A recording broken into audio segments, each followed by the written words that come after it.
राष्ट्रीय जनतांत्रिक गठबंधन एनडीए और जनता दल यू के तेघड़ा विधानसभा निर्वाचन क्षेत्र से उम्मीदवार श्री वीरेंद्र कुमार सिंह जी यहां कार्यक्रम में उपस्थित बेगूसराय विधानसभा निर्वाचन क्षेत्र से एनडीए भाजपा के उम्मीदवार श्री कुंदन कुमार जी, बछवाड़ा विधानसभा निर्वाचन क्षेत्र से एनडीए भाजपा के उम्मीदवार श्री सुरेंद्र मेहता जी हमारे साथ इस कार्यक्रम में उपस्थित जनता दल यू के राष्ट्रीय महासचिव श्री संजय झा जी,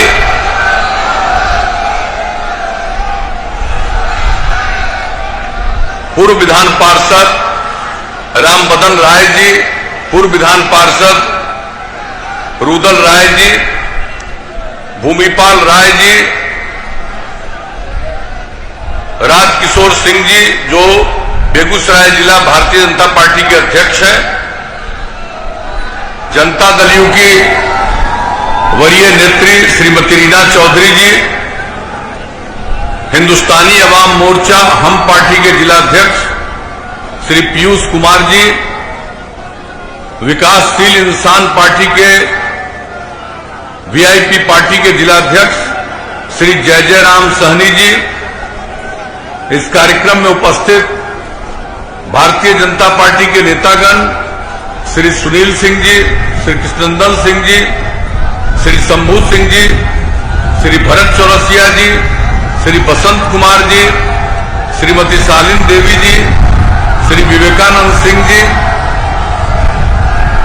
जनता दल यू के नेतागण श्री भोलाकांत झा जी, श्री देव कुमार जी, चंद्र कुमार जी, जनाब मोहम्मद नदीम साहब, शंभू सिंह जी, जनाब मिराज अख्तर दाना साहब, श्री अरुण गांधी जी, श्री राजू मेहता जी, श्री प्रमोद चौरसिया जी, पंकज सिंह जी, धर्मेंद्र पटेल जी, रामनरेश सिंह जी, यहां उपस्थित एनडीए के सभी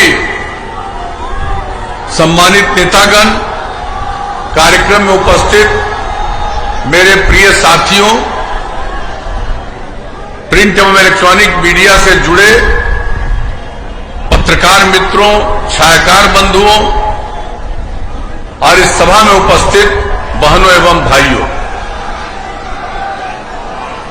इस चुनावी सभा में धूप को झेलते हुए आप सब यहां उपस्थित हुए हैं, इसके लिए मैं आप सब लोगों का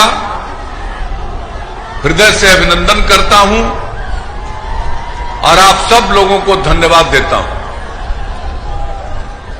हमारे पूर्व के वक्ताओं ने बहुत सारी जरूरी बातों की चर्चा कर दी। हम तो आपके बीच में आए हैं यही अनुरोध करने कि जब से आप लोगों ने मौका दिया, हम लोगों ने काम करने की कोशिश की है और आप काम करने के लिए आगे मौका देना चाहते हैं, तो हम सब लोगों के उम्मीदवार इस निर्वाचन क्षेत्र से वीरेंद्र कुमार सिंह जी को, बेगूसराय निर्वाचन क्षेत्र से कुंदन कुमार जी को, बछवाड़ा विधानसभा निर्वाचन क्षेत्र से श्री सुरेंद्र मेहता को भारी मतों से विजयी बनाए, ताकि फिर से मजबूती से काम करने का मौका मिले। मैं तो आपके बीच में अनेकों बार अपनी बात रख चुका हूं। जब से काम करने का मौका हम लोगों को मिला, तो हम लोगों ने तो काम किया है।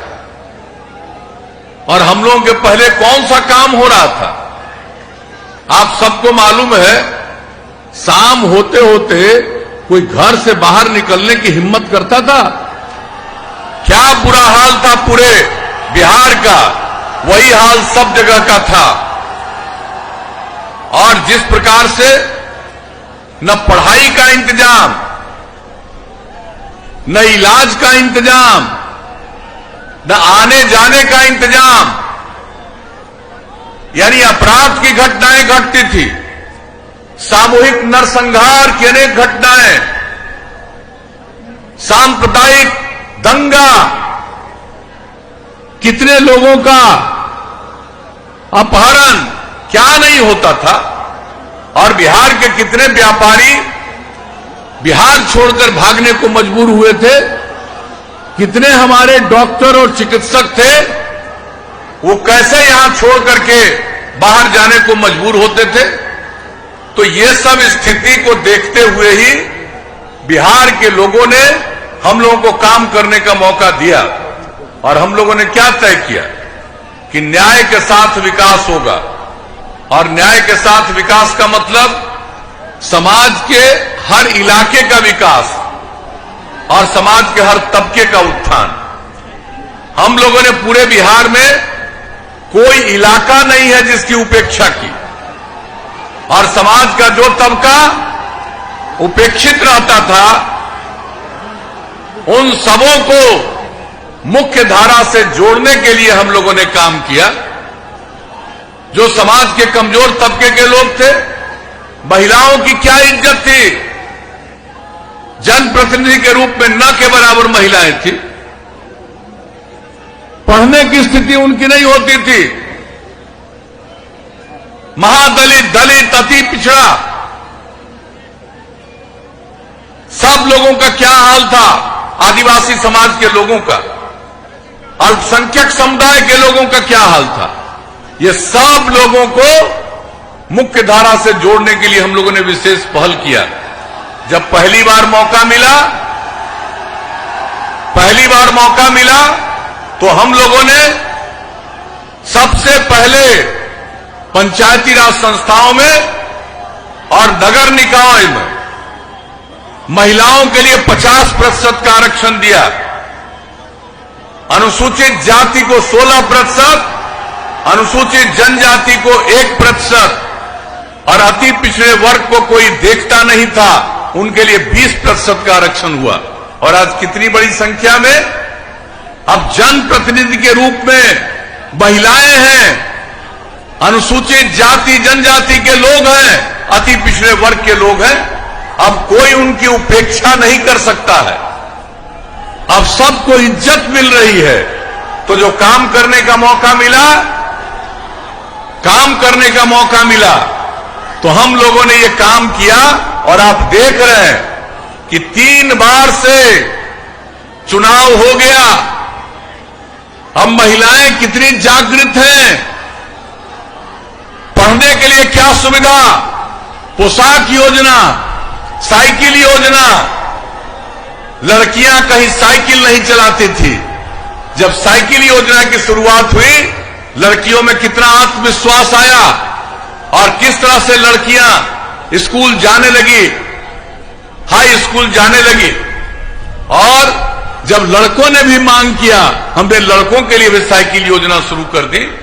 तो आप जरा समझ लीजिए, लड़कियों की संख्या मैट्रिक में बहुत कम थी, 1,70,000 9वीं क्लास में पूरे बिहार में। और अब लड़के और लड़कियों की संख्या बराबर हो गई। आज ये स्थिति है। और अभी जो मैट्रिक की परीक्षा हुई, उस मैट्रिक की परीक्षा में लड़की लड़कों से भी थोड़ा ज्यादा हो गई। तो आप सोच लीजिए कितना बड़ा परिवर्तन आया है। और एक बात जान लीजिए, महिला और पुरुष मिलकर काम करेंगे तभी समाज आगे बढ़ेगा। और पहले क्यों उपेक्षा किया, लोगों को मौका मिला, अंदर चले गए, तो पत्नी को तो मुख्यमंत्री बना दिया, लेकिन बाकी महिलाओं के लिए कोई काम क्यों नहीं किया। और जब आप लोगों ने मौका दिया तो हम लोगों ने काम किया। और उसके अलावे आप समझ लीजिए किस तरह से शिक्षा के क्षेत्र में और इसके बाद जो काम हुआ है, आप देख रहे हैं, जो जीविका समूह का गठन हुआ, कितनी बड़ी संख्या में अब महिलाएं जीविका समूह से जुड़ी हैं। 1,20,00,000 महिलाएं, और उनमें कितनी जागृति आई है। तो समाज को आगे बढ़ाने में इतनी बड़ी भूमिका, और सबके लिए कल्याण का काम, सबके उत्थान का काम हम लोग करते रहे। क्या हाल था अपराध का, और आपको आज मालूम है कि अपराध के आंकड़े किस प्रकार के हो गए।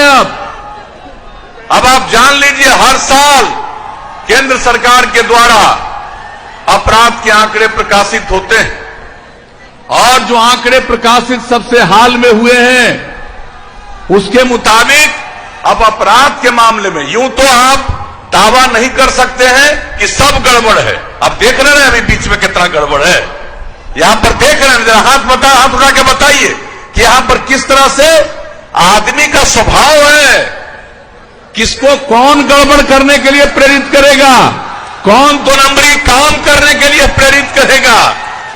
तो कुछ लोगों का तो स्वभाव ऐसा ही है, तो वो तो गड़बड़ करेगा ही। लेकिन इन सब चीजों के बावजूद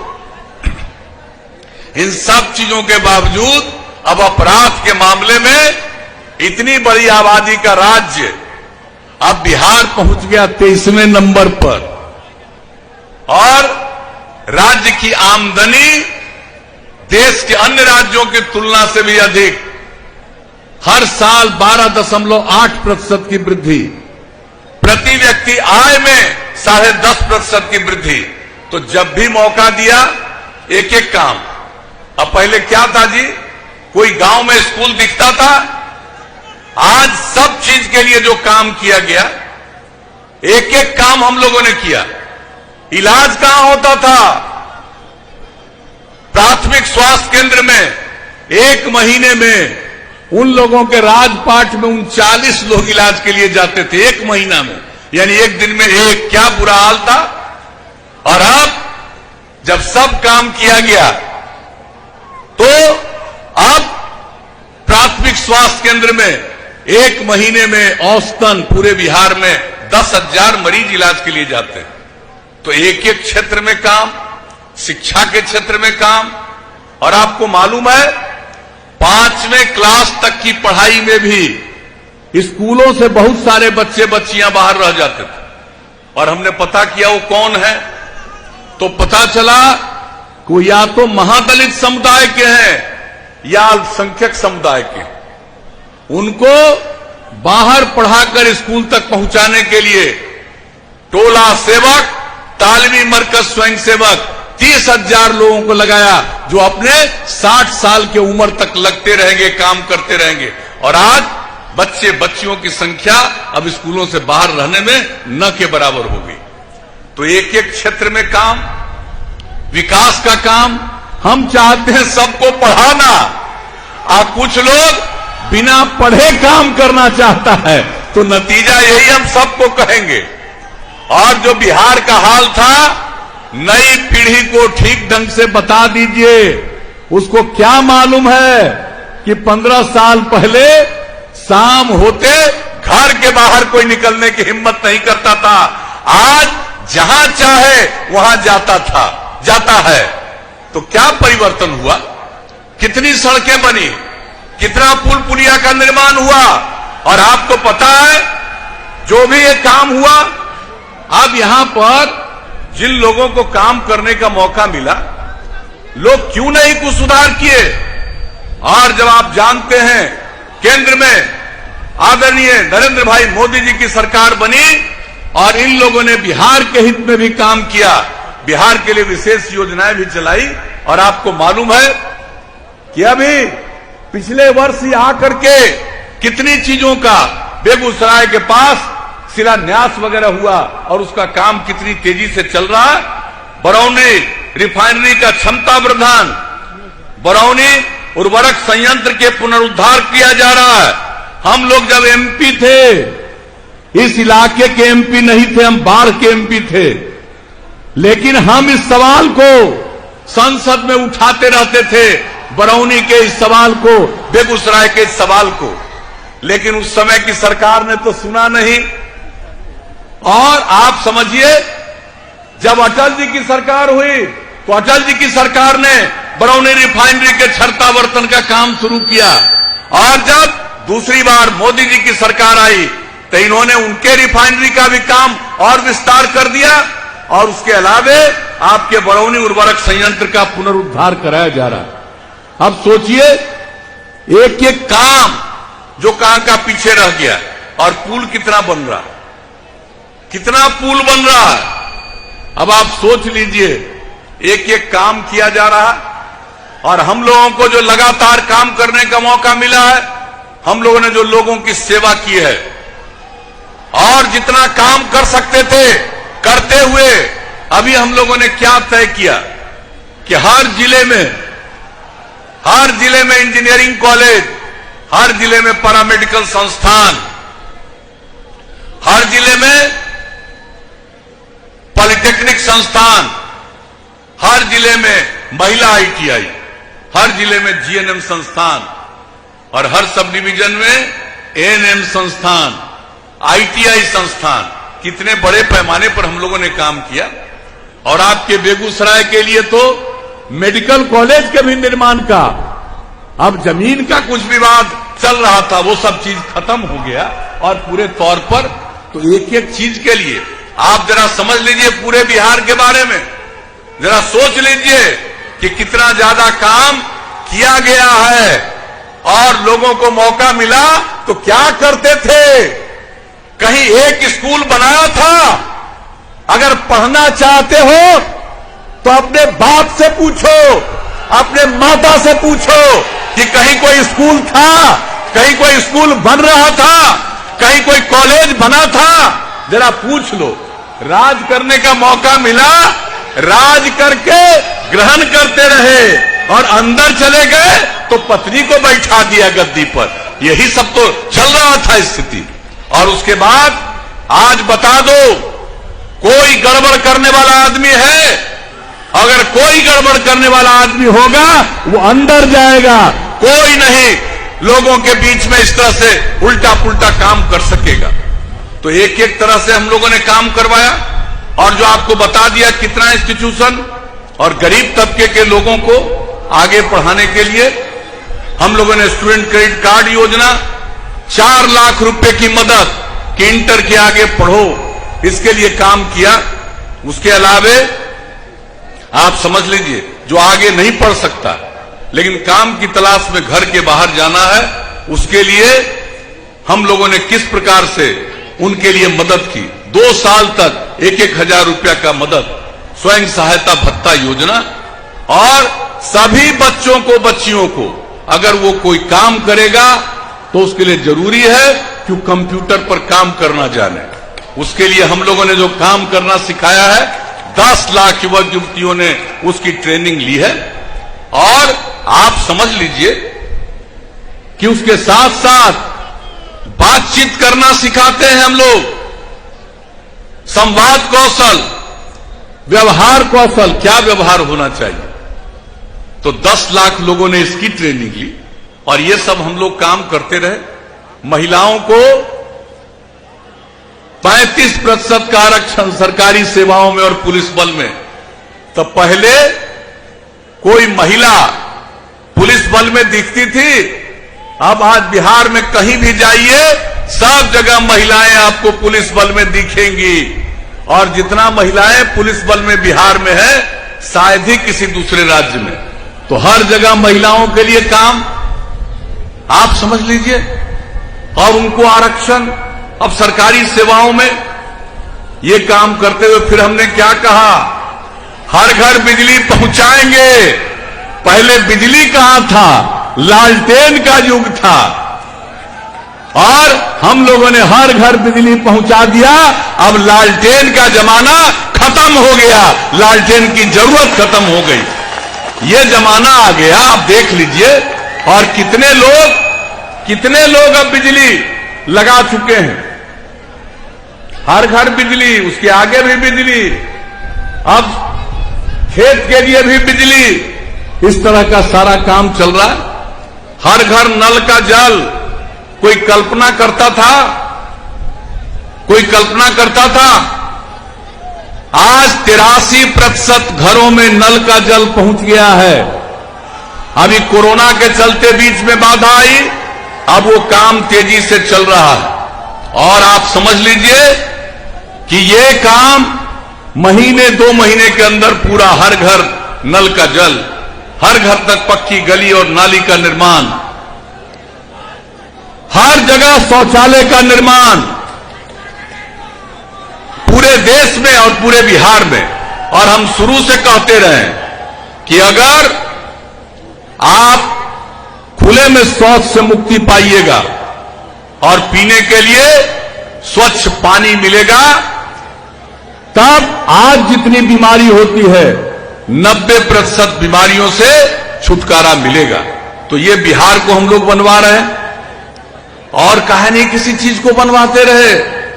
मौका मिला, कुछ नहीं किया, लोग परिवार तक सीमित रहे और हमारे लिए पूरा बिहार एक परिवार है और हमारे लिए पूरे बिहार की सेवा करना ही हमारा धर्म है। तो ये सब काम करते रहे हैं और आगे भी मौका दीजिएगा। तो केंद्र सरकार की तरफ से बहुत सारी योजनाएं और बहुत सारा मदद, और राज्य सरकार की तरफ से भी काम। और आगे जान लीजिए, अगर अगली बार मौका दे दिए तो अब तो हर घर तक हम बिजली पहुंचा दिए, लेकिन अब अगली बार इसके अलावे पूरे गांव में हम सोलर स्ट्रीट लाइट लगाएंगे। रात में घर का बिजली बंद कीजिएगा, पूरे गांव में रोशनी रहेगी। इतना ज्यादा सोलर स्ट्रीट लाइट लगाएंगे, एक एक काम इस तरह का करवाएंगे। सब काम का, साफ सफाई का, गांव का हो शहर का हो, एक एक काम। और एक बात जान लीजिए, अगली बार मौका मिलेगा तो हर खेत तक सिंचाई के लिए पानी पहुंचा देंगे, सिंचाई की व्यवस्था हम लोग करेंगे। और अगर इसके आगे मौका मिला, अब तक तो लगभग हर घर को सड़क से जोड़ चुके हैं, अब इसके बाद मौका मिलेगा तो फिर हम कई गांवों को जोड़ते हुए कोई और महत्वपूर्ण सड़क की तरफ ले जाने के लिए, महत्वपूर्ण स्थान की तरफ ले जाने के लिए हम लोग और नई सड़कों का निर्माण कराएंगे और सभी सड़कों का पुनरीक्षण करेंगे। और इसके अलावे जितने शहर और बाजार हैं, सड़कों का चौड़ीकरण तो हम लोग कर ही रहे हैं, लेकिन उसके बाद सब जगह बाईपास बनवाएंगे। और अगर बाईपास की जमीन नहीं उपलब्ध होगी तो वहां पर ऊपर से और सड़क बना देंगे, फ्लाईओवर बनवा देंगे। एक एक काम इस तरह का हम लोग करने वाले हैं। और उसके अलावे स्वास्थ्य के मामले में जो मनुष्य हैं उसके लिए तो कर ही रहे हैं। अब आगे लोग पशुपालन करते हैं, उनको भी पशुओं के इलाज के लिए बहुत समस्या होती है। अब अगली बार मौका मिलेगा तो 8 से 10 ग्राम पंचायत में हम चिकित्सालय पशुओं का बना देंगे। और नई टेक्नोलॉजी जो आई है, हर गांव तक उसको पहुंचाएंगे।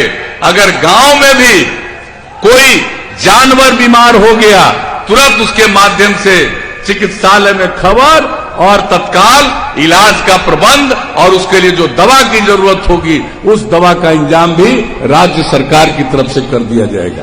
तो हर प्रकार से मनुष्यों के लिए। और आपको मालूम है, अभी हमारे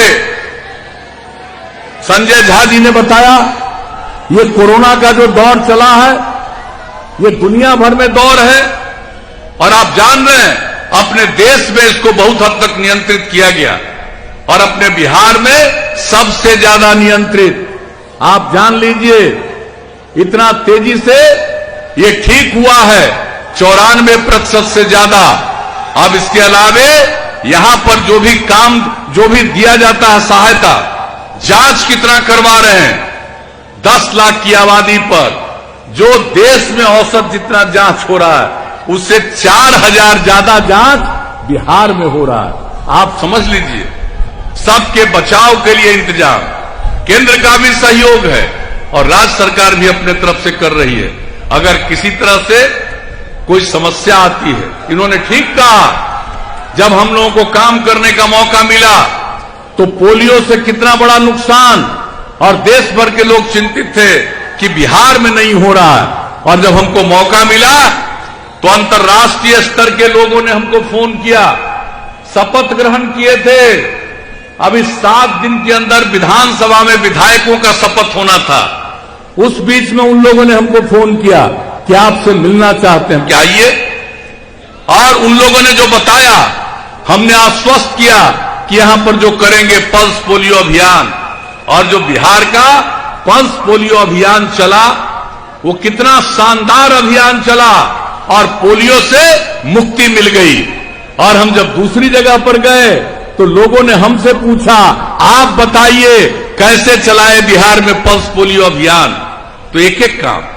और अभी पर्यावरण के संरक्षण के लिए जो जल जीवन हरियाली अभियान चलाए हैं, कितने बड़े पैमाने पर तालाब, पोखर, आहर, पानी सबका संरक्षण, स्वच्छता का निर्माण, एक एक काम जो करवा रहे हैं हम लोग। और जब हम लोगों ने कहा पर्यावरण भी जरूरी है, पर्यावरण की रक्षा करना जरूरी है, हम लोगों के राष्ट्रपिता बापू ने क्या कहा? बापू ने कहा कि देखो ये धरती लोगों की जरूरत को पूरा करने में सक्षम है, लेकिन लोगों के लालच को पूरा करने में सक्षम नहीं है। और इसलिए जो पर्यावरण के संरक्षण के लिए हम लोगों ने काम किया, और आप लोगों में से भी बहुत लोग शामिल हुए, आप जरा सोच लीजिए, उसके लिए जो हम लोगों ने मानव श्रृंखला बनाई, आज तक दुनिया में कहीं इतनी बड़ी मानव श्रृंखला बनी है।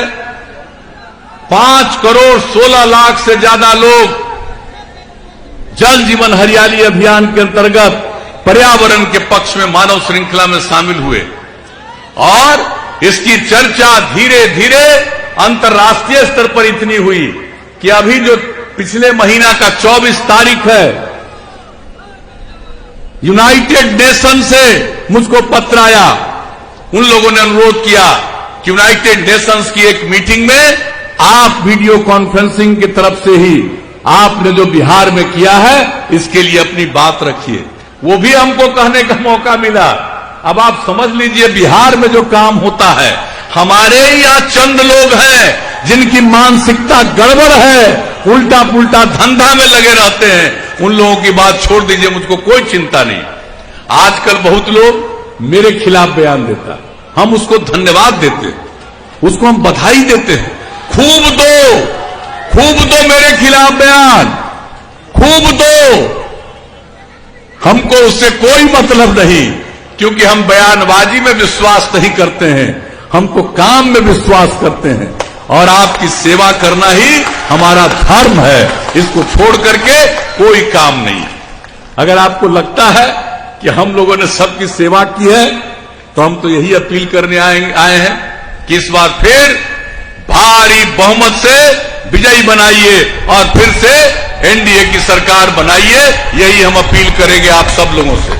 तो अच्छा बताइए, आप यहां पर जो हम लोग मीटिंग कर रहे हैं, ये जो तिगड़ा क्षेत्र का जो हम लोगों के उम्मीदवार है वीरेंद्र जी, तो हम क्या उम्मीद करके जाएं? जिताइएगा इनको, हाथ उठा के बताइए। बहुत बहुत धन्यवाद। तब हाथ उठा करके बता रहे हैं कि जिताएंगे इनको, तीर छाप के बगल का बटन दबा करके। तो ना मत देना ना, तुम मत देना। तुम 15-20 लोग हो या हजारों लोग हैं, उसकी फिर एक बार ताली उठा लीजिए एकदम पूरा। देख लो, अरे देखो ना, पीछे अगल बगल देखो ना, देख लो, तो तुम लोगों को समझ में आ जाएगा। और जिसके लिए कर रहे हो, ये सब लोग तुम लोगों का पूरा जवाब दे देंगे और उन लोगों का हाल ठीक ठाक कर देंगे, बुरा हाल कर देंगे, ये जान लो। तो अब आप बताइए, आपने आश्वस्त किया तो क्या कहें? हम इनको जीत का माला पहना दें?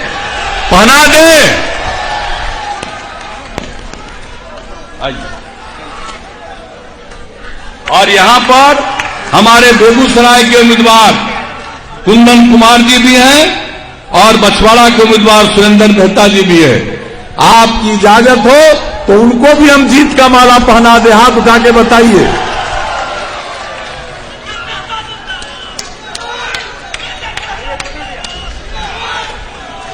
तो सब आप लोगों की सहमति से हमने माल्यार्पण कर दिया। अब आपका ये फर्ज बनता है कि 3 तारीख को अगले महीने जो चुनाव है, एकदम एक एक वोट अपना दीजिए। और जितनी हमारी बहनें बैठी हुई हैं, हम इनको यही कहेंगे कि पहले मतदान तब जलपान, पहले निकल करके पहले वोट डालिए और तब इसके बाद जलपान हो। और अपने घर के तमाम लोगों को कह दीजिए, जाओ वोट दे करके आओ, तब तुमको खाना खिलाएंगे। और तब देखिएगा सब भारी संख्या में लोग मतदान करेंगे और जनता की जो इच्छा है उसी के मुताबिक परिणाम होगा। और जो आपने आश्वस्त किया है, मैं आपको आश्वस्त करता हूं, अगर फिर मौका मिला तो आपकी सेवा हम लोग इतना करेंगे कि बिहार नई ऊंचाइयों को प्राप्त करेगा और आगे बढ़ेगा। इन्हीं शब्दों के साथ मैं आप सब लोगों को हृदय से धन्यवाद देता हूं, आपका अभिनंदन करता हूं। और इसके आगे अभी हमको और कार्यक्रम में जाना है, वहां जाने की मैं अनुमति चाहता हूं।